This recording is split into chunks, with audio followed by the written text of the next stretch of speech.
ओम शांति।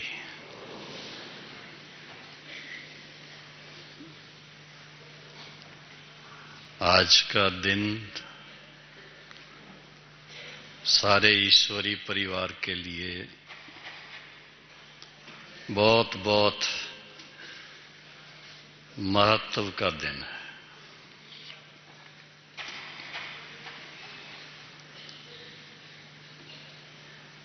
कई सारी भावनाएं आज के दिन हर एक के दिल में उत्पन्न होती हैं।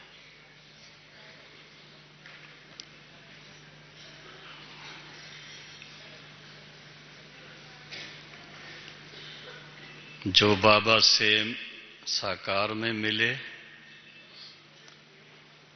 उनको साकार के दिनों के कई वृत्तांत याद आ जाते हैं, और जब से बाबा व्यक्त हुए तब से लेकर के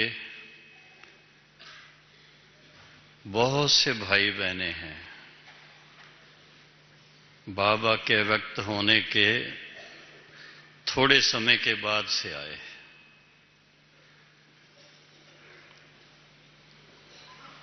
और उनको जो अव्यक्त पालना मिली वो भी साकार से कम नहीं। आज भी जो बाबा पालना दे रहे हैं वो भी कम नहीं है। क्यों? साकार बाबा के महावाक्य, मैं उन दिनों की बात आपके सामने रख रहा हूं, बहुत थोड़ा समय हुआ था। मैं समझता हूं 8-9 महीने मुझे हुए थे बाबा से मधुबन मिलने के बाद। कुछ समय के बाद बाबा बॉम्बे आए थे। अक्टूबर-नवंबर की बात है।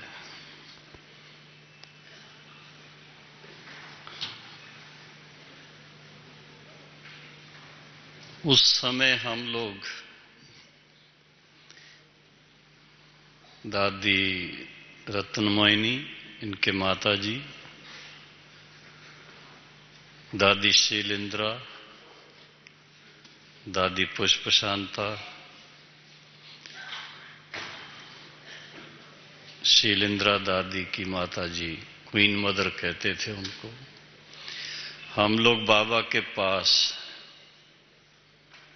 हैंगिंग गार्डन सवेरे बस से जाते थे।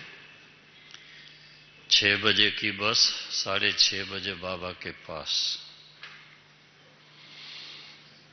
उस समय बाबा के सामने बैठते थे। बाबा इस तरह की कुर्सी पर बैठ जाते थे।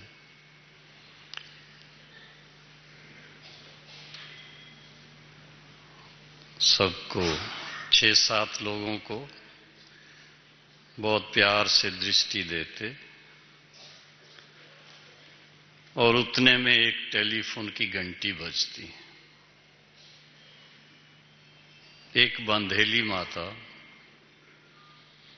जब उसका पति बाहर सैर करने जाता तो उनका फोन आता, और वो फोन बाबा हाथ में लेकर के सुबह की मुरली सुनाते थे। आप सोचिए, हम 6 लोग या 7 होंगे, एक वो माता जी, पर बाबा 8 को मुरली इस तरह से सुनाते थे जैसे सारे विश्व की आत्माएं बाबा के सामने।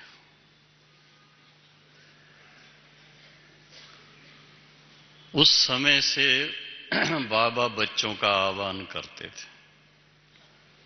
ये 1959 की बात कर रहा हूं मैं।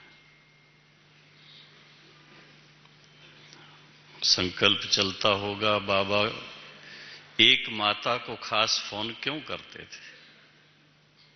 कुछ तो कारण होगा।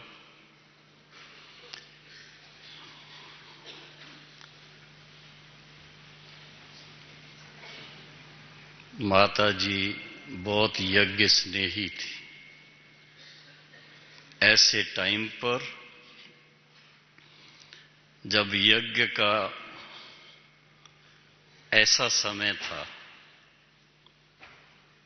जिसको बैगरी पार्ट का समय कहते हैं, ऐसे टाइम पर विशेष वह आत्मा निमित्त बनी। यीशु दादी ने बाबा को उस समय, यहां माउंट आबू की बात है, बाबा को सुनाया, बाबा भंडारी में सिर्फ 4 आने बाकी है।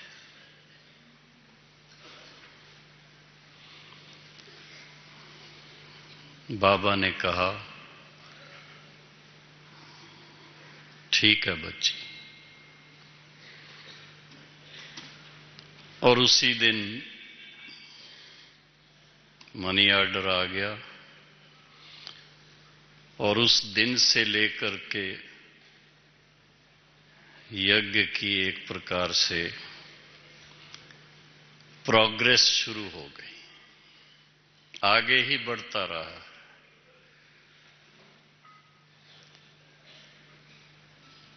वो एक परीक्षा का समय था और बाबा को ऐसा निश्चय था कि जिसका यज्ञ है उसको फिक्र है। बाबा निश्चिंत, लेकिन बाबा को जो भी बच्चे यज्ञ स्नेही बने, निमित्त बने और विशेष समय पर जिन्होंने सहयोग दिया, उनके प्रति ये एक मिसाल आपको दे रहा हूं, ऐसे कई मिसाल हैं। उनके प्रति बाबा को बहुत प्यार,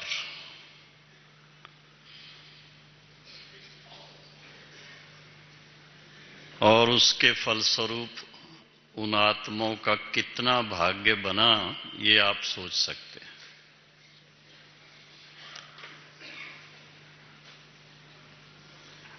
मेरा उस समय बाबा के साथ संबंध बहुत थोड़ा समय का था।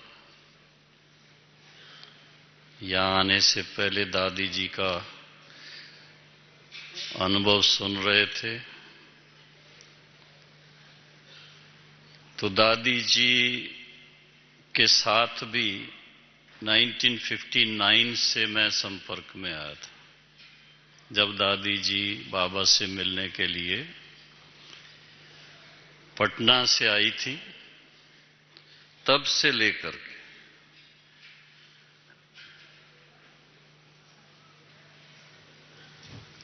आज बाबा का स्मृति दिवस, खास उसके निमित्त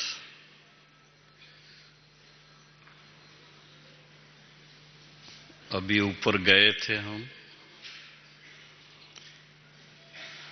बाबा के शांति स्तंभ पर गए। उससे पहले ओम शांति भवन में भोग था, शशि बहन ने भोग लगाया और बाबा के रूम में वहां गए।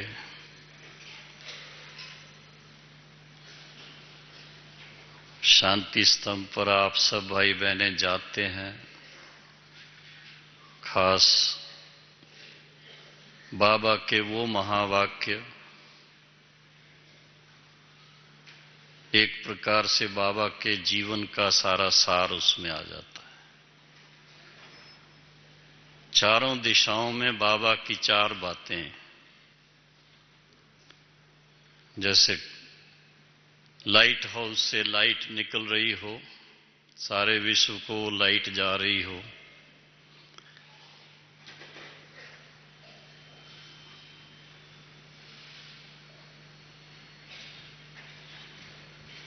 शांति स्तंभ, सारे विश्व को शांति देने के निमित्त, ज्ञान का प्रकाश देने के निमित्त, शक्ति देने के निमित्त,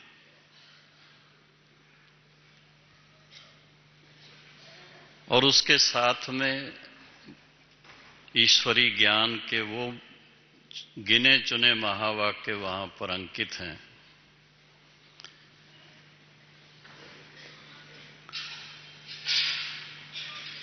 जैसे दादी जी सुना रहे थे, बाबा के वो महावाक्य, लास्ट की मुरली। उस दिन थोड़ा सुबह को मुरली नहीं चली थी, वास्तव में शाम को ही मुरली चली थी, 18 जनवरी 1969। मैं सोचता हूं 18 जनवरी का विशेष पार्ट है यज्ञ से संबंधित। यज्ञ की स्थापना का दिवस जो है ऑफिशियल, जब बाबा ने अपने हाथ से अपनी विल लिखी थी कि ओम मंडली माता के चरणों में मैं अपना तन मन धन समर्पित करता हूं।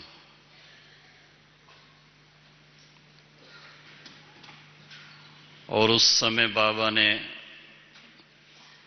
8 माताओं बहनों को निमित्त बनाया था।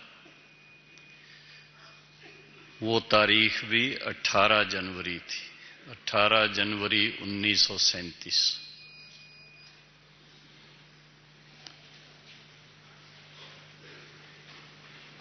और बाबा का अव्यक्त दिवस भी 18 जनवरी 1969 है।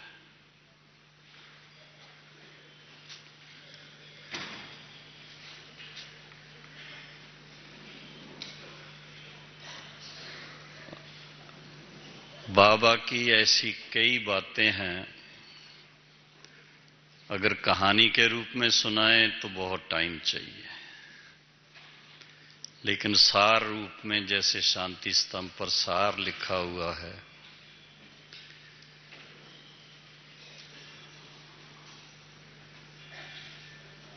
एक चीज देखने में आती है, चाहे बाबा ने साकार में चाहे अव्यक्त में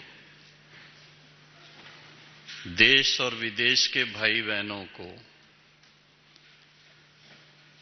ऐसी पालना दी है और दे रहे हैं जो हर एक समझता है कि जितना प्यार बाबा ने मुझे दिया है और किसी को नहीं दिया, जितनी बाबा से शक्ति मुझे मिलती है और किसी को नहीं मिलती है, जितनी ज्ञान की गहराई बाबा मुझे अनुभव कराता है दूसरे किसी को नहीं कराता है।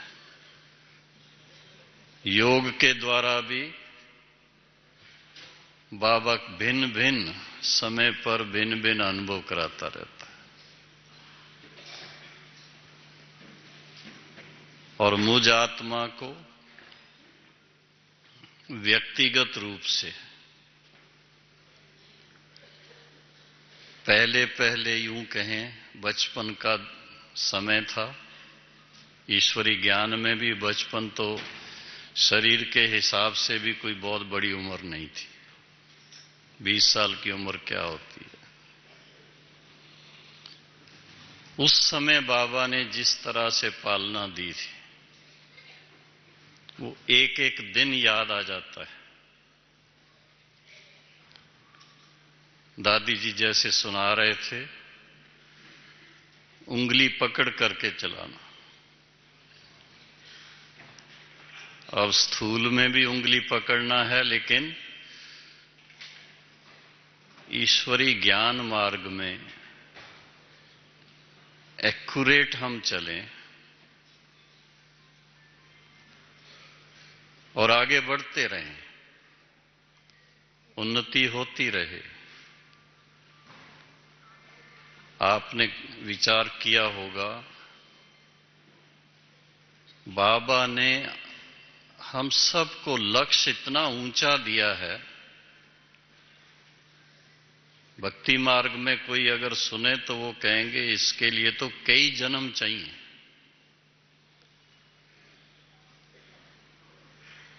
आत्मिक स्थिति में संपूर्ण रूप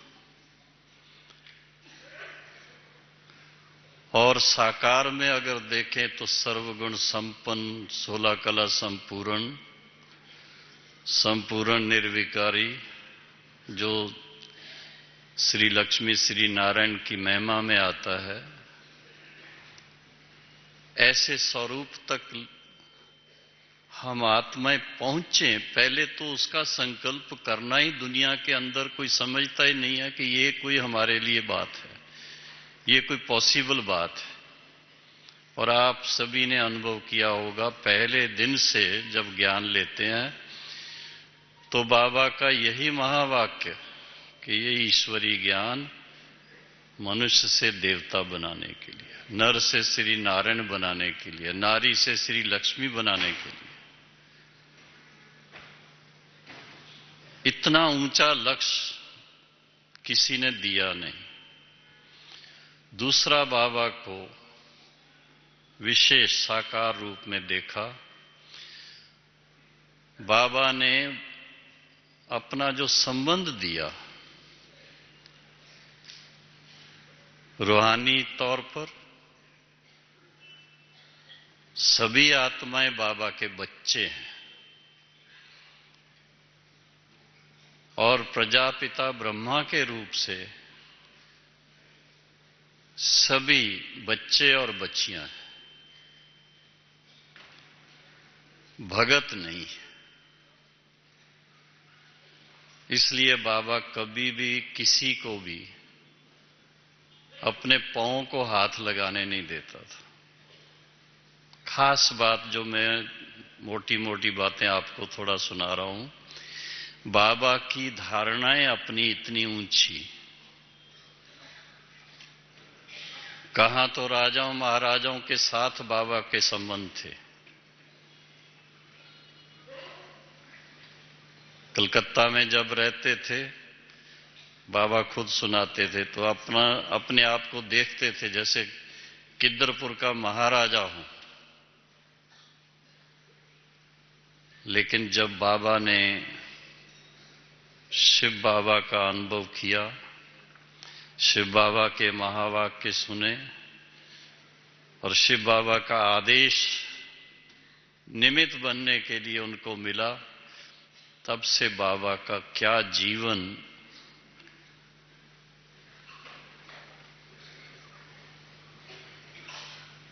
बाबा कहते थे देखिए, लौकिक में भी बाबा ये मार्किन का कुर्ता, मलमल की धोती पहनता था, आज भी वही पहनता है। कोई दुनिया की तरह, साधु संतों की तरह कोई तिलक लगाना, गले में कुछ पहनना, अंगूठी पहनना, कुछ नहीं। ऐसी सादा जीवन,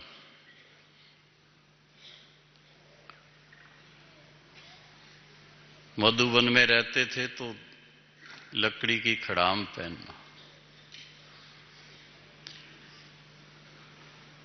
लेकिन बाबा को ईश्वरी ज्ञान रत्नों की बहुत वैल्यू थी। बाबा के महावाक्य हम सुनते हैं, बच्चे जो ज्ञान रत्न देता हूं, एक एक ज्ञान रत्न लाखों की कीमत है। उसकी भावना क्या थी बाबा की? अगर इस ज्ञान को ठीक रीत से समझ लेते हैं, गहराई में जाते हैं, तो उसके लिए धारणा जो बनती है, उससे जीवन इतना श्रेष्ठ बनता है जो लाखों करोड़ों पति वाले भी ऐसी जीवन नहीं प्राप्त करते। ऐसी शांति प्राप्त होती है जो आज दुनिया के अंदर सभी ढूंढते रहते हैं। अंदर का सुख जो सच्चा सुख है, आत्मा का सुख है, ऐसा प्राप्त होता है जो करोड़पतियों को भी नहीं, अरबपतियों को भी नहीं है। तो ये ऐसी बातें जब देखते थे, लेकिन उसके लिए बाबा ने एक चीज देखी कि इन बच्चों में 63 जन्म के जो संस्कार हैं, माया के वश जो कर्म किए हुए हैं, उसके संस्कार बने हुए हैं, उसको मिटाने में बड़ी मेहनत चाहिए।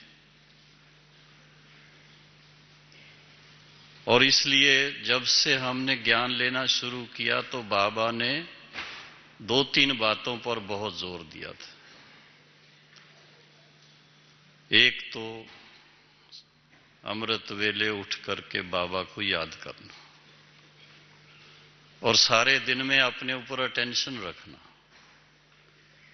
दूसरा, बाबा की मुरली जो है उसकी वैल्यू होनी चाहिए।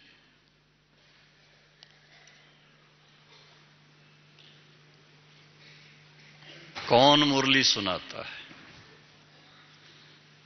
बाबा के लिए कहते तो सभी हैं, बाबा परम पिता है, परम शिक्षक है, परम सतगुरु है। उस नाते से, परम पिता के नाते से अपना संबंध हम कैसे निभाते हैं, परम शिक्षक के नाते से हम क्या प्राप्ति करते हैं, परम सतगुरु की जो आज्ञा है उसका हम कहां तक पालन करते हैं, उसके लिए बाबा ने खास, आप देखेंगे कल की मुरली में भी था, चार्ट रखो। अपने ऊपर अटेंशन देने के लिए चार्ट के ऊपर बहुत जोर दिया था।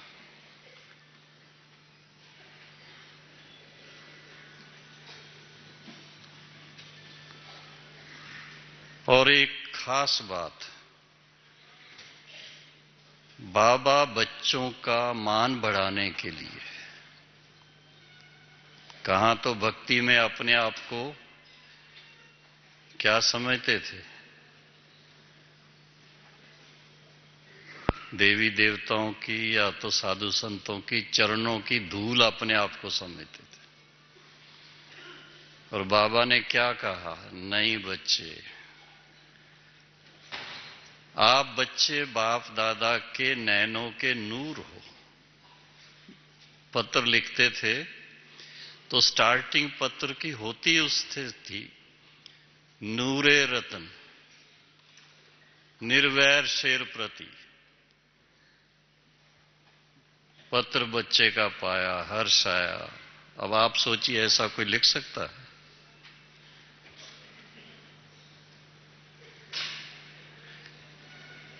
और एक को नहीं, छोटी छोटी बहनें, भाई, कहां पर भी, गांव में भी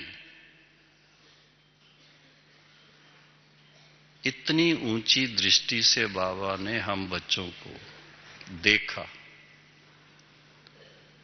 हमारी साधारण स्थिति को नहीं देखा, लेकिन बाबा की नजर में हम सब बच्चे या तो ये रहे कि यही बच्चे सतयुग के विश्व महाराजन महारानी बनने वाले हैं, उस नजर से देखा, डबल ताजधारी के रूप में। और यह देखा कि यही बच्चे सारे विश्व का कल्याण करने के निमित्त हैं। विश्व कल्याणकारी के बच्चे मास्टर विश्व कल्याणकारी हैं, इतनी ऊंची नजर से बाबा देखता था। और जो दादी जी सुना रहे थे भिन्न भिन्न प्रोग्राम्स करने की बात, वो बाबा को जितना ईश्वरी सेवा का उमंग रहता था, रोज कुछ नई बात, कुछ नया प्लान।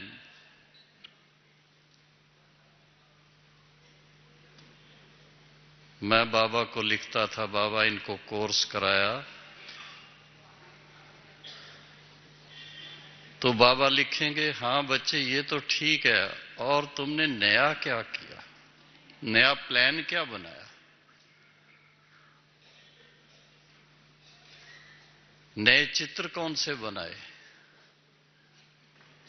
और कभी कभी बाबा खुद डिजाइन बना के भेज देते थे। चित्रों में भी कौन से चित्र हैं जिनसे अनेकों की सेवा होगी, वो बाबा को बहुत प्यारे लगते थे। अपने हाथ से कभी कभी डिजाइन बना के भेजते थे, बच्चे इसके ऊपर चित्र बनाओ। गीता का भगवान कौन है, उसके ऊपर चित्र खुद बना करके।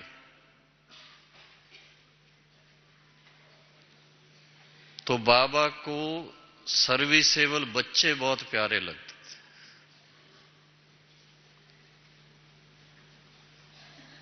कि जो सर्विसेबल हैं वो बाबा के दिल तख्त नशीन है, बाबा उनकी माला जपते हैं। जैसे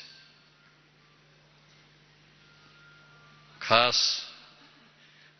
सुबह की मुरली के बाद कहीं पर भी बाबा होंगे, मुरली पूरी होंगी और उसके बाद बाबा थोड़ा टाइम के लिए अपनी ऑफिस में बैठते थे और ऑफिस में बैठ करके खास जो सर्विसेबल बाबा के बच्चे, जैसे दादी जी, दीदी मनमोहिनी, जगदीश भाई जी, गंगे दादी, ऐसे भिन्न भिन्न जगह पर,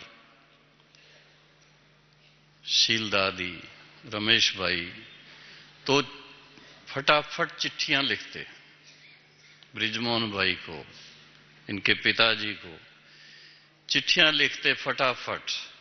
देखो आज बाबा की मुरली में क्या क्या नई बातें आज बाबा ने सुनाई हैं। 4-5 बातें लिख करके भेज देते, इस पर विचार करो।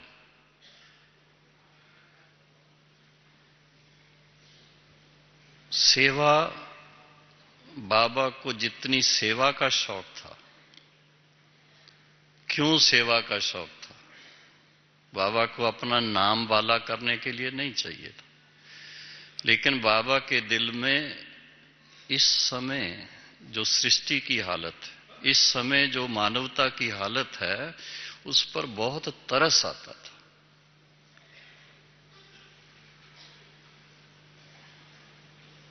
चाहे माताएं बहनें, चाहे गरीब भाई बहनें, दूसरे भी, सभी को कैसे जल्दी से जल्दी 5 विकारों से मुक्त कराया जाए, क्योंकि दुख शांति का मूल कारण ये है। और इस बार इस पर किसी का ध्यान नहीं जाता है। प्रार्थना करते हैं, यात्राएं करते हैं। अभी कुंभ का मेला जैसे चल रहा है, तो बाबा कुंभ के मेले के टाइम पर भी खास कहते थे प्रदर्शनी लगाओ, भाषण करो, ताकि लोगों को पता चले। लेकिन एक ही भावना, विश्व कल्याणकारी बाप की एक ही भावना कि विश्व की जो भी आत्माएं मेरे बच्चे हैं, इन सब का कल्याण कैसे हो, इनको सुख और शांति कैसे मिल सकती है, उसका मूल आधार क्या है, वो जब तक ईश्वरी ज्ञान ठीक से किसी के समझ में नहीं आया, उसको धारण नहीं करेंगे। और दूसरी बात बाबा को खास, चाहे आप प्रदर्शनी करो, हजारों आएंगे, उसमें से 10 ने भी अगर ठीक से समझ लिया और वो बाबा के वारिस बन गए, तो मानो बहुत बड़ा कार्य हो गया।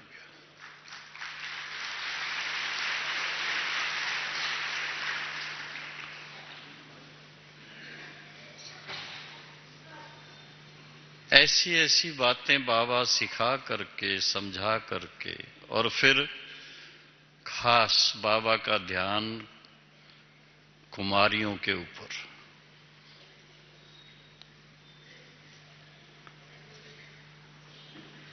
नौकरी करती थी, तो बाबा को अच्छा नहीं लगता था कि बच्चियां पढ़ लिख करके नौकरी करें। नहीं, इनको तो महारानी बनना चाहिए,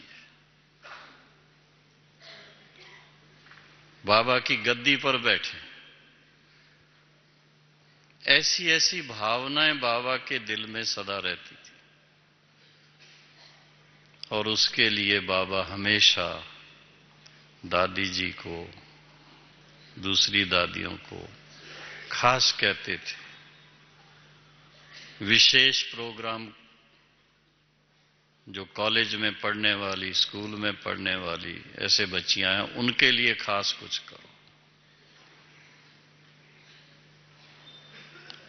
और आज प्रैक्टिकल देखते भी हैं, उस समय की कई बहनें हैं जिन्होंने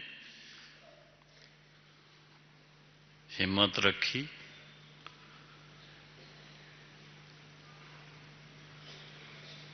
आज वो सारी हमारी जोन इंचार्ज हैं।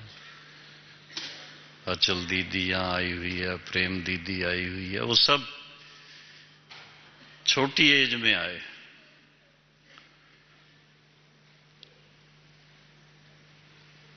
तो आप सोचिए कि चाहे आप कहां पर भी थे, बाबा की नजर में थे।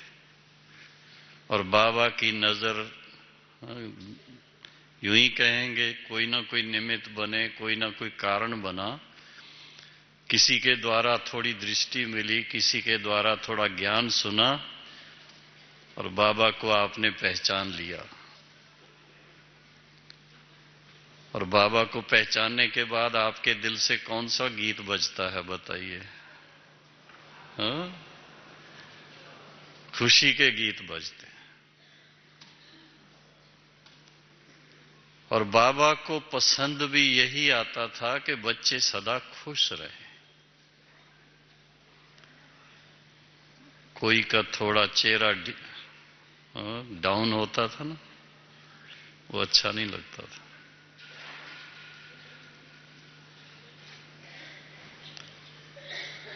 कि बेहद के बाप के बच्चे हैं, शान के शाह के बच्चे हैं, और चेहरा ऐसा होना चाहिए? नहीं,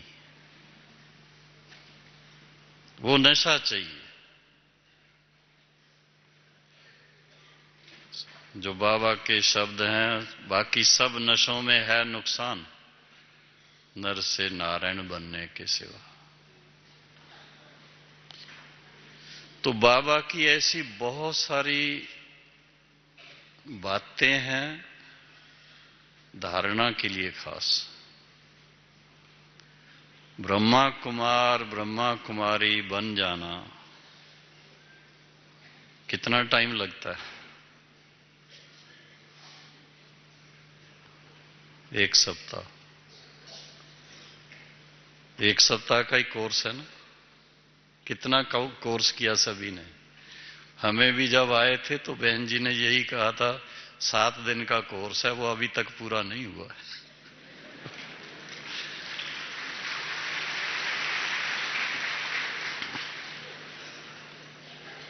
क्योंकि जब तक प्रैक्टिकल बन नहीं गए, नर से श्री नारायण बन नहीं गए, 16 कला संपूर्ण बन नहीं गए, तब तक ईश्वरी पढ़ाई चलती रहेगी।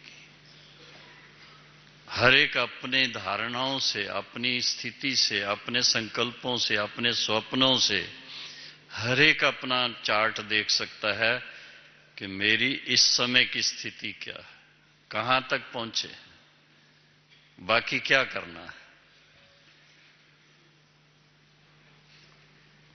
और बाबा हमेशा, साकार बाबा की बात, बच्चों की माला लेके बैठता था, लिखता था कौन कौन बच्चे हैं जो माला में आने के योग्य। थोड़े से नाम लिखेंगे, फिर उसके बाद रख देंगे।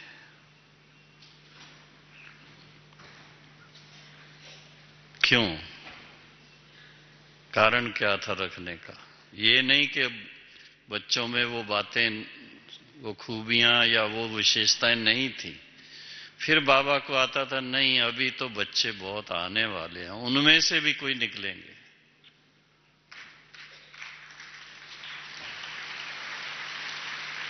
तो अभी जो बाबा के बच्चे, एक तरफ बाबा कहता है समय बहुत थोड़ा है, पर थोड़ा समय में करना क्या है, क्या करना है? बाबा के आशाओं को पूर्ण करना है। और बाबा की एक ही आशा है कि मेरा हर एक बच्चा बाप समान बन जाए, हीरे तुल्य बन जाए, श्रेष्ठाचारी बन जाए, सर्विसेबल बन जाए।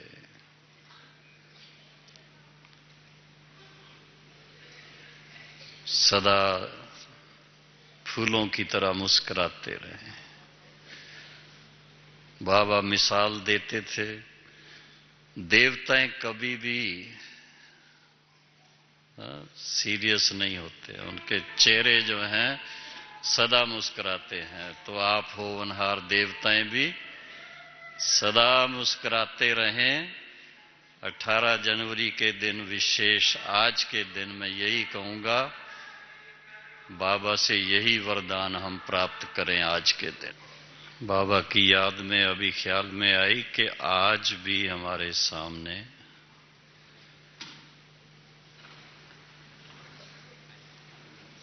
ऐसी महान आत्माएं यज्ञ के आदि रत्न हैं। हम कितने लक्की हैं। आज कुंभ मेले में इतने लोग जाते हैं संतों के दर्शन करने के लिए, क्योंकि किसी ने कोई प्रकार की तपस्या किया, किसी ने कोई प्रकार की हठ योग किया है। लेकिन ऐसी आत्माएं जिनको डायरेक्ट ईश्वरी पालना मिली, उनकी श्रीमत पर चले और उनकी सेवा में अपने जीवन को बहुत छोटी उम्र में समर्पित करके हम सबके सामने इस समय कौन है? बड़ी दादी जानकी दादी 97।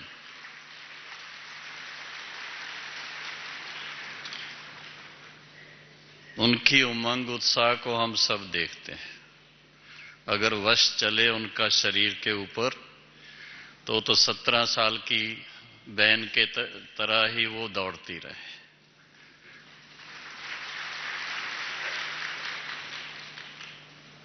लेकिन बड़ी एज होते हुए भी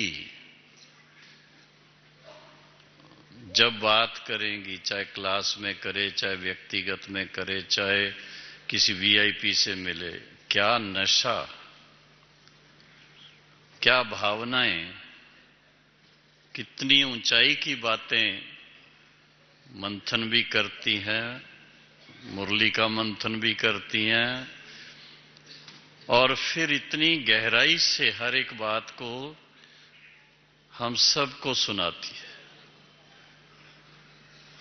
हम कितने भाग्यशाली हैं कि न सिर्फ दर्शन बल्कि उनसे वो ज्ञान रतन हम आत्माओं को मिल रहे हैं। बाप दादा का रथ गुलजार दादी, क्या सेवा है उनकी।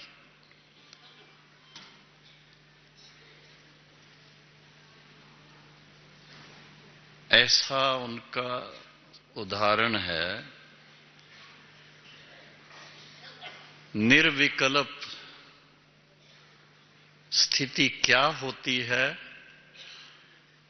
वो प्रैक्टिकल उनका चेहरा हम लोगों को जो मिलता है, उनकी जब दृष्टि मिलती है उससे मालूम पड़ता है, शब्दों के द्वारा भी मालूम पड़ता है।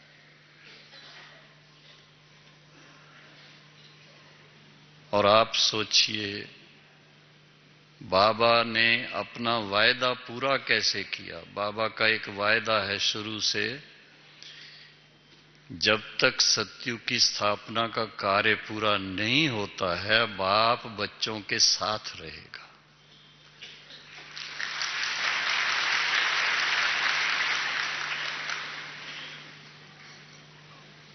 और साकार से अव्यक्त होने के 3 दिन के बाद दादी गुलजार जी का जो पार्ट है संदेशी का,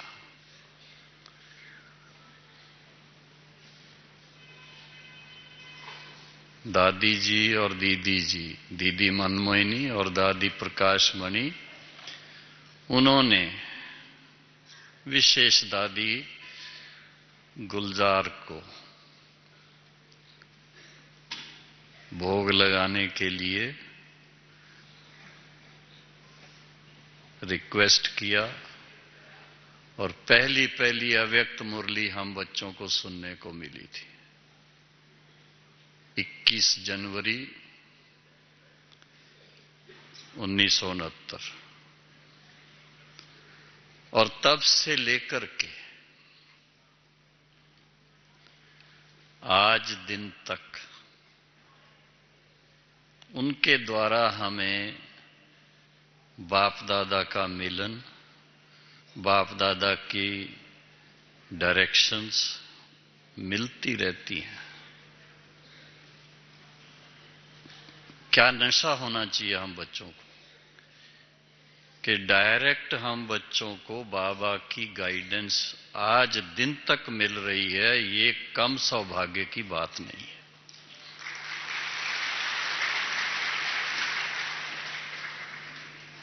और उनके साथ में हमारी जितनी भी जोन इंचार्ज बहनें हैं, जोन इंचार्ज भाई हैं, सीनियर बहनें हैं, सीनियर भाई हैं, जिन्होंने अपना जीवन पूरा किस सेवा में लगाया, सारे विश्व के कल्याण के लिए, उनका संग हमें मिल रहा है। ऐसा ईश्वरी परिवार, क्या नशा होना चाहिए अपने परिवार का। किसी के परिवार में 2-4 अच्छे पोजीशन वाले होते हैं, बड़ा नशा होता है। कोई मिनिस्टर बन जाए, कोई एमएलए बन जाए, कोई बिजनेस में आगे चला जाए। ईश्वरी परिवार में हर एक का विशेष पार्ट आप देखिए। और उसमें भी जब वर्गीकरण के हिसाब से भी देखते हैं, जज साहब सामने बैठे हैं, हमारे ईश्वरैया जी भी, एमएलए साहब भी इधर हैं, और भी कई भाई बहन हैं, लेकिन लौकिक रीत से नहीं, मैं तो अलौकिक रीत से देख रहा हूं कि हर एक भाई बहन इतना श्रेष्ठ पाठ बजाने के निमित्त हैं कि सारे विश्व का परिवर्तन करने के लिए बाबा को और कोई नहीं मिला, हम बच्चे मिले हैं। और हमें गाइड करने के लिए निमित्त बनाया है दादी गुलजार को कि इनके द्वारा बिल्कुल उनकी निर्विकल्प समाधि कहो, निर्विकल्प स्थिति कहो, वो ऐसा रोल है उनका, इतनी क्लैरिटी रहती है। बाबा के महावाक्य जब सुनते हैं आप, उस समय बड़ा ध्यान से, गहराई से थोड़ा उसमें जाएं। इसी तरह से और भी संदेशी हैं, बहनियां हैं, कोई भाई भी होंगे, लेकिन जब डायरेक्ट ईश्वरी महावाक्य मिलते हैं तो उसकी बात ही कुछ और रहती है। तो मैं तो यही कहूंगा 18 जनवरी के दिन अगर हम इसी बात को थोड़ा दिल में उतार लें कि हम कौन हैं। बाबा कभी कभी याद दिलाते थे, बच्चे सोचो तो सही आप कौन हो, किसके हो।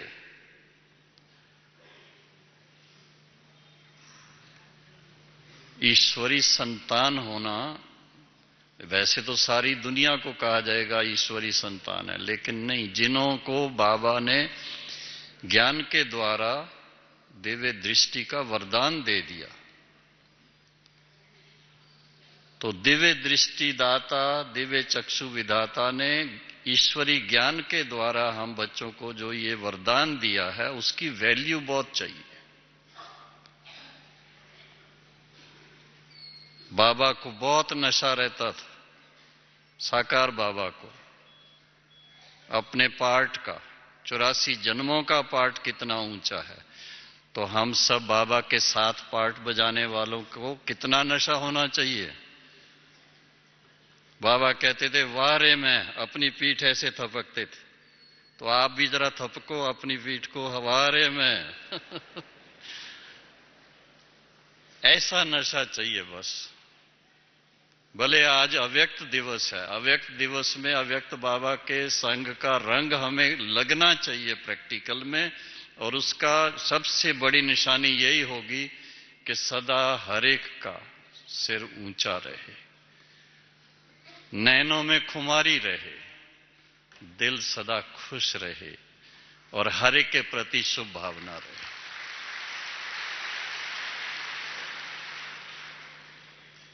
क्योंकि विश्व कल्याण के निमित्त बाबा ने बनाया हुआ है और थोड़े टाइम में वो पूरा करना है।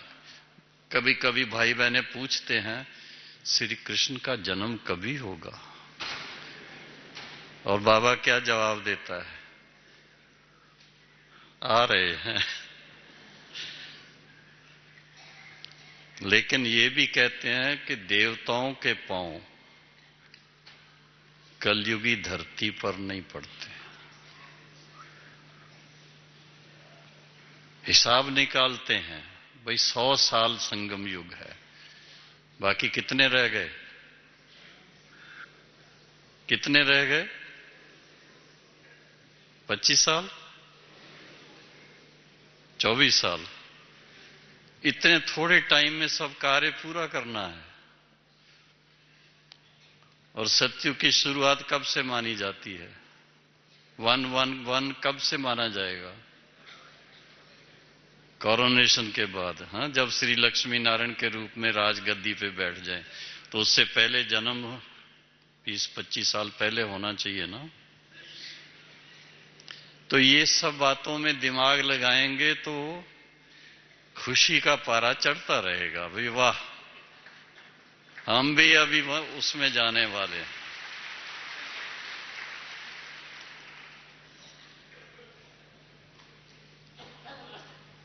तो आज के शुभ दिन पर बाबा से बहुत सारे वरदान जितने चाहिए